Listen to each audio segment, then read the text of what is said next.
Salve, salve galera! Saudações, sejam bem-vindos ao canal do Comum da Silva. Espero que todos estejam na paz e com saúde acima de tudo. Muito bem, pessoal, vocês devem ter aí percebido que eu demorei um pouquinho mais para lançar um vídeo novo, né? E tem uma razão para isso ter acontecido. Eu já estava com alguns tópicos em mente aí sobre o que eu queria conversar com vocês. E nesse meio tempo eu acabei me deparando com esse livro aqui, ó. Leiam aqui o título por si mesmos, tá? Ao contrário, mas vocês conseguem ler. Eu não vou falar o título desse livro porque eu já tô ligado aí que o robozinho estagiário do YouTube, né? Ele já tá de ouvido, ele escuta bem, inclusive, e certos termos que a gente usa podem ser usados contra nós no tribunal deles, né? Então, isso consequentemente pode, né, gerar certos problemas para o canal ou para o vídeo, né? Colocando alguns links aí na descrição sem a gente poder eliminá-los. Então não vou falar o termo, mas vocês podem ler aqui qual que é o título desse livro. E esse aqui é um livro, né, de bibliografia espírita, ok? Vocês podem ver aqui, é um livro escrito por Robson Pinheiro, né, através, né, do espírito de Ângelo Inácio, ou seja, o Robson Pinheiro é um médium, né, que recebeu as informações para escrever esse livro através do espírito de Ângelo Inácio, que é um dos mestres, é um mestre ascensionado, né, ou seja, um espírito de alta evolução que nem sequer mais, né, necessariamente precisa encarnar em mundos físicos. Ok? Então, pessoal, eu achei muito pertinente, eu demorei um tempo, obviamente, para ler o livro, mas eu acho que é legal eu falar para vocês sobre do que esse livro se trata, para vocês entenderem fundamentalmente uma coisa que para mim sempre foi um grande mistério, né? Como que se dá, né, exatamente a questão da conexão do mundo espiritual com o mundo físico no que concerne a questão da agenda da elite nefasta, que é aquilo que eu sempre falo para vocês, né? Fiz um vídeo sobre a elite nefasta, vocês podem assistir, mas a gente sabe, né, que eles são meros cupinchas, meros capachos, né, de forças que estão além do nosso mundo físico, as forças extradimensionais malignas que têm a intenção justamente, né, de controlar, destruir boa parte da humanidade e controlar o resto, né? Como eu também já falei isso em outros vídeos que vocês com certeza assistiram. Então eu quero falar para vocês sobre esse livro, que ele traça essa conexão, né, como que ela acontece, e também a contrapartida, porque obviamente a gente sabe que não tem só um lado trabalhando, atuando, não é só o lado das trevas, do mal que tem sua agenda. Nós também recebemos, né, e seres encarnados e humanos evoluídos também trabalham em favor da agenda do bem. E eu vou falar qual que é fundamentalmente a diferença principal entre essas duas agendas, ok? Então, para começar, eu vou falar para vocês o que esse livro fala com relação à hierarquia das forças extradimensionais, tá? Nefastas, do mal, malignas, que se compõe principalmente de 7 principais daemons, chamados daemons, que também são conhecidos como demônios, que são demônios de primeiro escalão, que seriam justamente, né, parte dos anjos caídos, aqueles anjos poderosos que tomaram partido na rebelião de Lúcifer, né, que eu já falei sobre essa história aqui também, né? Assistam esse vídeo que é bem legal, e que foram expulsos, né, do paraíso, né, dos céus, e foram aprisionados, né, por Deus aqui nos mundos mais densos, mais materiais, onde eles exercem ainda grande poder e influência, mas que estão aqui presos, eles não têm mais acesso aos mundos superiores. Né? E eu não vou repetir tudo que eu já falei naquele meu vídeo sobre o Satan. Não posso falar esse termo também. Assistam lá, que daí vocês entendem melhor essa parte em específico. Então, são 7 dos principais demônios, e no topo da hierarquia, né, o primeiro, o mais poderoso de todos, seria, né, O livro não fala, o livro inclusive fala que esse mais poderoso, esse arquétipo do mal mais poderoso, na verdade ele não se mostra a ninguém, ele sempre atua em absoluta reclusão, porque esse é um método que essa entidade prefere trabalhar. E depois a gente tem dentro do topo do escalão desses 7 demônios de primeiro escalão, logo abaixo vem os demônios de segundo escalão, que daí eles são compostos por 72 entidades, né, que são chamados, né, no livro, em vários outros livros também de literatura, não só espírita, mas também da espírita, entre outros livros de outras metodologias religiosas ou não, são chamados de principados, que inclusive aparece na Bíblia, né? No trecho da Bíblia, e mais especificamente em Efésios 6:12, diz o seguinte, tá? Nossa luta não é contra seres humanos, mas contra poderes e autoridades, contra dominadores do mundo das trevas, contra as forças espirituais do mal nas regiões celestiais, ou seja, que não fazem parte diretamente do nosso mundo físico, mas que sim exercem grande influência sobre nós. Então isso aparece na Bíblia, ok?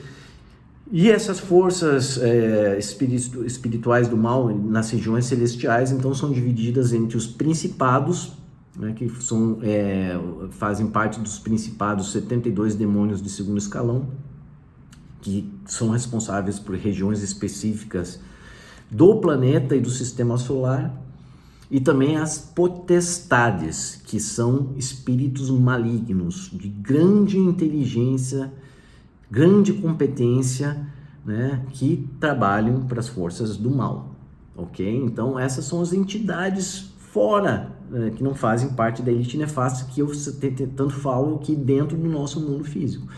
E essa elite nefasta, né, ela sim tem contato direto, né, com essas entidades extrafísicas de várias maneiras, né? Assim como, né, existe também o bem tendo contato com os poderes do bem.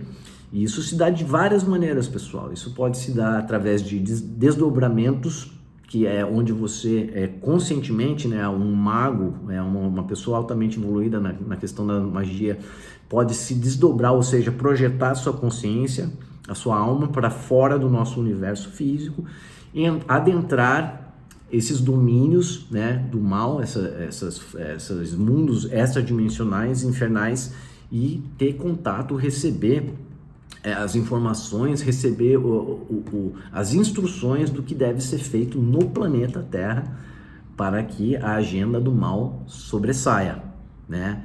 Então, e eles consigam seus objetivos, que eu também já falei em outros vídeos, eu não vou repetir tudo aqui novamente. Existe também a questão da invocação, né, de entidades como demônios, feitas através de rituais, de magia negra, onde esses demônios podem se encarnar, podem aparecer no mundo físico e também passar as instruções que devem ser cumpridas. E assim, né, de cima para baixo, a agenda né, as informações, as instruções para que a agenda seja cumprida são espalhadas para a elite nefasta naquela escala que eu já falei para vocês naquele vídeo também, ok? E a contrapartida também, né, a agenda do bem também existe, pessoal. Né, da mesma maneira, e o líder, né, aqui no nosso quadrante, né, nossa região galáctica ou mesmo do universo, nós temos o Arcanjo Miguel, né, e Jesus Cristo, que seriam os dois seres que estariam no topo, né, Jesus Cristo, obviamente, acima, e logo abaixo Miguel, né, que compõe a agenda do bem, que serve meramente, pessoal, isso aqui é muito importante, para contrabalancear a agenda do mal. O que eu quero dizer com isso? A galera do mal, as forças das trevas, elas não estão nem aí para as leis universais divinas que existem, tá? Essas leis universais, essas não são quebradas de modo algum e todos estão submetidos a elas, hein? Demônios, anjos, humanos, ET, seja lá quem for, todos que estão dentro do nosso mundo material, em todas as suas dimensões, estão submetidos às leis universais. Eu posso até fazer um vídeo, acho que é uma boa ideia fazer um vídeo sobre isso no futuro. Mas essa ordem divina, essas leis divinas são obviamente ignoradas por essas forças do mal que lançam mão do que precisam para conseguir seus objetivos. Enquanto a agenda oposta, a agenda do bem, serve apenas para podar os excessos que acontecem, né, na agenda do mal. E, em última instância, quem toma a decisão final, quem vai ter o poder final de determinar o futuro da nossa civilização, somos nós comuns, né? Nós comuns que vamos, através da nossa consciência, nosso comportamento, determinar qual vai ser, enfim, o futuro da humanidade dentro do planeta Terra. Isso é muito importante de ressaltar. Inclusive, eu vou ler aqui alguns trechos o livro fala muito sobre isso, tá? Ele é muito atual, né? Ele é de 2024, esse livro. Fala, inclusive, sobre uma das agendas principais da Elite Nefasta, que foi justamente aquela que começou em 2020, que a consequência foi isso, né? Vocês sabem do que eu estou falando, que foi um dos planos mais demoníacos que já foram impostos sobre a humanidade, mas outras coisas ainda mais pesadas virão, é o que o livro fala. Enfim, e as forças do bem estão agindo para balancear as coisas e nós, né, que vamos decidir o que vai acontecer nos finalmente. Então, deixa eu ler aqui para vocês alguns dos trechos no livro que ressaltam justamente essa parte que eu estou falando. Assim sendo, o momento que vive a população terrena é um tipo de encruzilhada espiritual decisiva. Trata-se de um ponto a partir do qual toda a história se definirá, em que os próprios cidadãos determinarão seu futuro, se seu futuro será assinalado pela liberdade e pelo progresso, atributos de uma civilização promissora, ou se sucumbirá ao jogo orquestrado por ditadores das duas dimensões. A elite nefasta, né, capachinhos das forças primordiais extrafísicas do mal. Outro trecho aqui que enfatiza isso também. Os guardiões, como são chamados, né, os que protegem a humanidade, sejam eles espíritos avançados ou anjos, no entanto, observam sempre estritamente os limites da lei sublime, que eu acabei de mencionar, as quais representam. Jamais atuarão de maneira a isentar os homens terrestres da responsabilidade que lhes compete de colaborar em prol da reconstrução do mundo que, como espíritos jungidos aos séculos e séculos de história da civilização, ajudaram a degradar ou deteriorar. Urge, portanto, que o ser humano compreenda que Deus, os espíritos superiores, os guardiões e todas as forças do bem e da luz nunca o substituirão naquilo que é o de seu próprio encargo. Nós temos a responsabilidade, nós comuns temos a responsabilidade de nos salvarmos, nos libertarmos e fazer com que esse planeta viva de maneira promissora e eliminarmos as trevas, né, da Terra. Por fim, pessoal, eu quero ler uma coisa aqui do meu próprio livro, que, né, foi escrito em 2013 e que também tem tudo a ver com o que a gente está debatendo aqui hoje. Né? Vejam que em 2013 eu escrevi essas palavras aqui no final do livro. Quem quiser o meu livro, pode mandar aí nos comentários que a gente combina e eu mando o livro para vocês, ok? Então, bem no final do livro aqui, né, chegando perto da conclusão, eu falo o seguinte: as consciências individuais de cada habitante de um mundo formam em conjunto a consciência coletiva desse mundo. Podemos dizer, usando uma linguagem mais espiritual, que a consciência coletiva de uma civilização forma a sua aura, que por sua vez cerca o seu habitat como se fosse um campo de força contra más influências. Estamos todos conectados uns aos outros, gostemos ou não, e juntos navegamos num barco que pode afundar ou atracar numa ilha de abundância. Enquanto estamos passando por um momento único no planeta Terra, É precisamente nossa consciência coletiva que vai determinar o novo rumo da sociedade humana como um todo. Finalmente, estamos maduros o suficiente para entrarmos numa nova fase de evolução, e essa entrada pode acontecer de uma maneira suave ou de uma maneira abrupta. Nossa adolescência chegou ao fim e agora atingimos a maioridade penal. O âmbito coletivo não é diferente do individual, o que muda é tão somente a escala.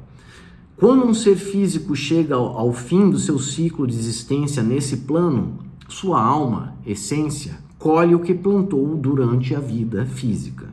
Analogamente, o mesmo acontece com uma civilização inteira, que também passa por ciclos de existência, recebendo o que merece quando o velho ciclo termina e um novo está para começar. Isso mostra como cada consciência, por mais simples e humilde que seja, pode ocasionar uma grande transformação até mesmo no universo, quando uma forte ação por ela tomada reverbera por ele no melhor estilo efeito borboleta. Se isso é realmente o que acontece, o que acredito ser o caso, nossas ações influenciam até mesmo outras civilizações na galáxia e vice-versa. Mas, seja de maneira pragmática ou esotérica, precisamos definitivamente entender que o fortalecimento da humanidade se inicia com o fortalecimento do indivíduo humano. Cada um de nós tem que se fortalecer para a gente superar isso, né, de maneira coletiva. Todos devemos assumir nossas responsabilidades e compreender que a mudança não acontecerá de fora para dentro. Cada um deve, antes de tudo, mobilizar a si mesmo para que depois esteja apto a auxiliar no coletivo. Muitos já vêm fazendo isso, mas é preciso ser mais incipiente, pois o momento é crítico. Então, trecho do meu livro que condiz com um trecho desse livro que eu acabei de falar para vocês, né? Sugiro que vocês adquiram. O meu eu mando de graça, só pago o frete, eu mando de graça, assinado, bonitinho, de boa. O outro livro eu acho que vocês podem encontrar em qualquer livraria, tá disponível facilmente, é um livro bem em moda dentro do espiritismo. Tá bom, pessoal? Eu acho que a mensagem é essa. Então se mexam aí, né? Comecem a evoluir aí em consciência, em suas ações, para que a gente possamos juntos superar, né, todas essas dificuldades que ainda vão vir cada vez mais pesadas e que nós possamos então transformar o planeta num planeta para uma civilização promissora e de progresso, amor e respeito por todos. Beleza? Fica um grande abraço para vocês, fiquem todos com Deus, um grande abraço aí, até uma próxima em breve.